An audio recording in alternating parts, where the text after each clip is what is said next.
माँ, तुमने ये कैसे मान लिया कि मैं राजमहल में सुंदर सलोने राजकुमार के साथ सुखी रहूंगी?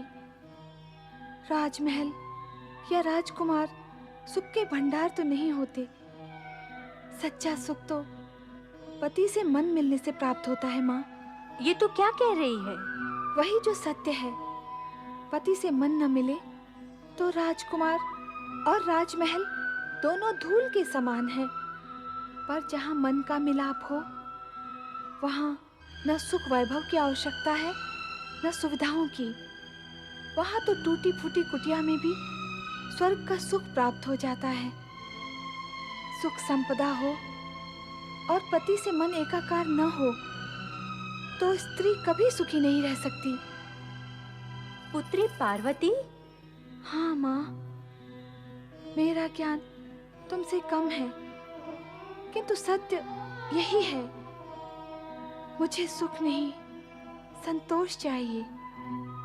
भोलेनाथ शिव का नाम भी आशुतोष है, जो कम प्राप्ति से शीघ्र संतुष्ट हो जाते हैं। हम दोनों के गुण और प्रकृति में समानता है माँ। मैं वहाँ। पार्वती पुत्री, तेरी बात मन को तो भाती है पर बुद्धि को नहीं भाती। आदर्श की बड़ी बातें और व्यवहार में कभी मेल नहीं हो सकता। कभी मेल नहीं हो सकता पुत्री, कभी मेल नहीं हो सकता। चिंता का कारण बन गया था। अब तो नित्य का सत्य हो गया है। नित्य का सत्य? वह क्या होता है? वही सत्य जो नित्य होता है। भोलेनाथ बार बार अदृश्य हो जाते हैं। कहाँ जाते हैं, क्यों जाते हैं, ये कोई नहीं जानता। क्या तुम जानती हो? भोलेनाथ के परम सेवक और वाहन होके नित्य होने वाले सत्य को जब आप नहीं जानते तो भला मैं कैसे जानूंगी? पर एक सत्य मैं जानता हूँ। कहोगे तो हम सब जान लेंगे।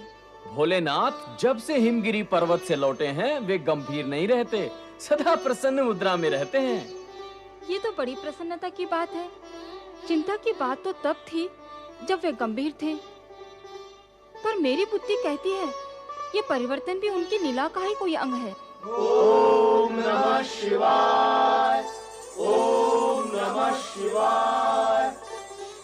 आप सब श्रेष्ठ जनों का कैलाश पर स्वागत है। नंदी, स्वागत तो तुम कर रहे हो, किंतु जिन महेश्वर ने हमें यहाँ बुलाया वे स्वयं कहाँ हैं? इसका ज्ञान तो मुझे भी नहीं है महादेवी। स्वामी, ये कैसी शिवलीला है?